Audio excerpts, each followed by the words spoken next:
cégünk égisze alatt valósult meg a Tamási húsüzemben egy fejlesztési projekt. Itt a feladataink közé tartozott a légtechnikai rendszer helységenkénti légmennyiség szabályozása, a fűtési és hűtési rendszer, illetve a használati melegvízrendszer automatizálása, valamint az EMS rendszernek a kialakítása. Az általunk kialakított rendszer 500 fizikai és közel 3000 buszos adatpontból áll. A legnagyobb kihívást a légtechnikai vezérlésben az jelentette, hogy a gépészet által korlátolt friss levegő állt rendelkezésünkre. A kazánvezérléseket a megrendelő igények által fejlesztettük ki. Az épületben lévő technológiai rendszereket úgy, mint zsírfűtés, ammóniás hűtés és élelmiszeripari légtechnika mindet integráltuk a BMS felügyelet alá. Az egyszerű kezelhetőség miatt úgy döntöttünk, hogy hámi panelket szerelünk a szekrényekre, így gyakorlatilag felhasználók sokkal könnyebben megnézhetik, hogy milyen hibák vannak esetleg a rendszerben, tudjanak beavatkozni és reagálni a felmerülő problémákra.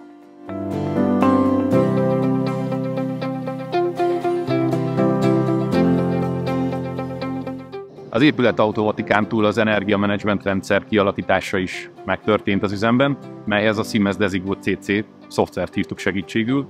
Ahhoz, hogy a közel 70 darab villamos fogyasztásmérő adatait is fel tudjuk dolgozni, kiegészítésként szükség volt a szoftvernek a Meter License moduljára is. A rendszerben közel 30 darab vízórát, hőmennyiségmérőt és gázóra adatot is időarányosan tudunk rögzíteni. A felügyeleti rendszerbe beérkező trendadatokat a rendszer autonosan menti, és az kezelő számára feldolgozza. Ezáltal könnyen visszanézhetővé válik az, hogy van-e valami hiba a rendszerben, vagy sem.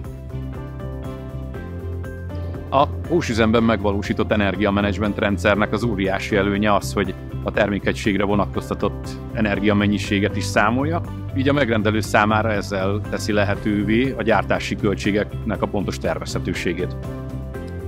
A több mint egy évig tartó projekt során a megrendelővel és a műszaki vezetőkkel a hatékony és remekül működő kapcsolatot sikerült kialakítanunk. Ennek is a kiváló elszövös csapatnak hála sikerült egy nagyon jól működő, sikeres és felhasználóbarát SCADA rendszert létrehoztunk az üzemben.